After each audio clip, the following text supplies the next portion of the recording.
अनपेक्षित आणि अनाकल्य असा हा निकाल आहे। पटला नाही तरी सुद्धा निकाल लागलेला आहे। कसा लागला?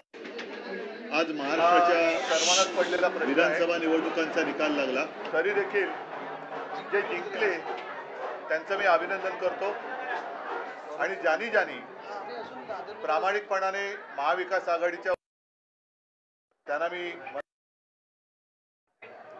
तसं पाहिलं तर एक जणू काही लाटेपेक्षा सुनामीच आली असं निकालाने दिसतंय। पण हा निकाल फार सर्वसामान्य जनतेला पटलाय की नाही हा सुद्धा एक महत्त्वाचा प्रश्न आहे। एकूण आकडे जे काही दिसत आहेत ते आकडे बघितल्यानंतर या सरकारला अधिवेशनामध्ये एखादं बिल मंजुरीसाठी मांडण्याची गरजच नाही असे आकडे आहेत। पटलाय की नाही शिल्लक ठेवायचा हा सुद्धा एक महत्त्वाचा प्रश्न आहे। आणि 1-1.5 वर्षापूर्वी भारतीय जनता पक्षाचे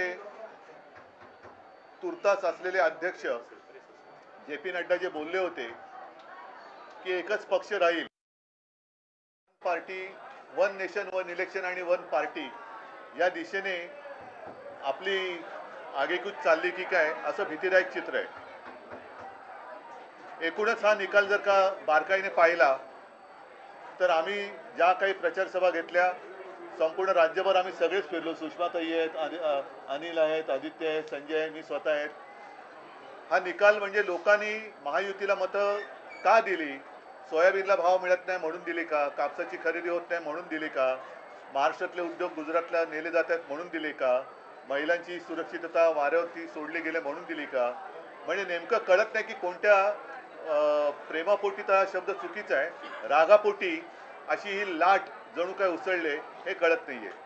हा निकाल अनाकलनीय आहे आणि याच्या मागचं गुपित हे काही दिवसामध्ये तर शोधावं लागेल। तूर्त मी महाराष्ट्राच्या जनतेला सांगतोय की आपण निराश होऊ नका, खचून जाऊ नका। काही जण म्हणतात की हा ईव्हीएमचा विजय आहे, असूही शकतो, पण महाराष्ट्राच्या जनतेला हा निकाल मान्य असेल तर मग कोणीच काही बोलण्याची गरज नाहीये। पण जर मान्य नसेल तर त्यांना सांगतो की आम्ही प्राणपणाने महाराष्ट्रासाठी लढत राहू, महाराष्ट्राच्या हितासाठी आम्ही लढत राहू।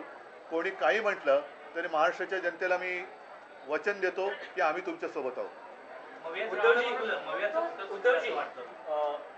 हा जो विजय आहे महायुतीचा लाडकी बहीणचा इम्पॅक्ट असल्याचं म्हटलं जाते।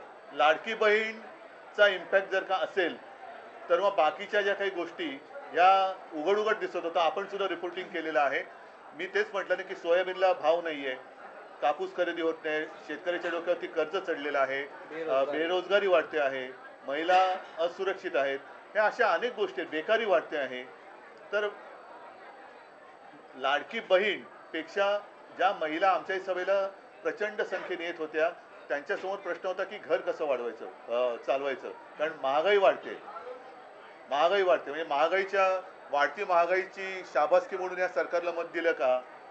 आणि आता मला एक असं वाटतं प्रामाणिकपणे, हा टोमणा नाही, की यावेळेला तरी अस्सल भाजपचा कोणतरी मुख्यमंत्री होईल अशी अपेक्षा आहे किंवा आशा आहे। महाराष्ट्र विकास आघाडीचं आम्ही फार प्रामाणिकपणाने वागलो हे चुकलं की काय असं आम्हाला वाटतंय।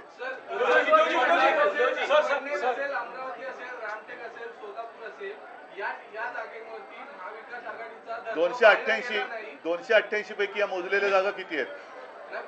288 पैकी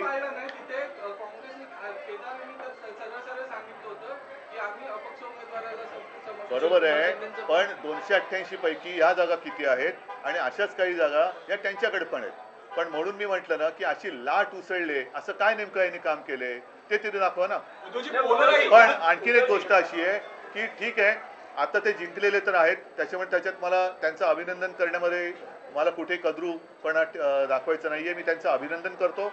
आणि आता निवडणूक आयोगाने स्थगिती दिलेली लाडकी बहीण ही योजना पूर्ववत चालू करून त्याच्यात 2100 रुपये दर महिना ते द्यायला लागतील, शेतकऱ्यांचं कर्जमुक्त ते लवकर करतील आणि जी काही त्यांनी आश्वासनं दिलेत ती नंतर कोणी बोलू नये की असा जुमला तर निवडणुकीच्या वेळेला करावा लागतो। या सगळ्या आश्वासनांची पूर्तता त्यांनी लवकरात लवकर करावी अशी माझी मागणी आहे. ग्राउंडवर फिरताना महाविकास आघाडीसाठी पोषक वातावरण दिसत होतं आणि इतका बदल अचानक लोकसभा निवडणूक झाल्यानंतर अवघ्या काही महिन्यात हाच एक अनाकलनीय बदल आणि मला असं वाटतं की करोनाच्या काळामध्ये कुटुंब प्रमुखापर्यंत प्रमाणे माझं ऐकणारा महाराष्ट्र हा माझ्याशी असा वागेल याच्यावरती माझा विश्वास नाही आहे. कारण मी जे जे सांगत आलो त्याच तळमळीने याही वेळेला मी महाराष्ट्राला मनापासून तळमळीने सांगितलं होतं आणि असा हा माझा महाराष्ट्र हा असा वागेल याच्यावरती माझा विश्वास नाही आहे. नक्की काहीतरी गडबड आहे. हिंदू मुस्लिम एक पोलराइजेशन दिखाई दिया, खुल के बात कर रहे थे, बटेंगे तो कटेंगे, आपको लगता नहीं, ये कुछ नहीं चला क्योंकि बेकारी तो कुछ चीज़ें ऐसी होती कि जो सेक्युलर होती है, जैसे बेकारी है, महंगाई है, वो सेक्युलर है. सभी को महंगाई की मार पड़ रही है, सभी को जो बेरोजगारी है वो सता रही है. तो ऐसे कुछ नहीं. उद्धवजी, एकनाथ शिंदे यांच्या शिवसेनेच्या जवळपास 55 जागा आलेल्या आहेत. त्यांचं असं म्हणणं आहे की या निकालातून बाळासाहेबांचे विचारांचे खरे पहिली वारसदार गोष्ट कोण अशी हे आहे, स्पष्ट झाले. पहिली गोष्ट आहे की इथेच पहिला मुद्दा असा आहे की 2.5 वर्ष होऊन सुद्धा न्यायालयातनं आम्हाला निकाल मिळत नाही.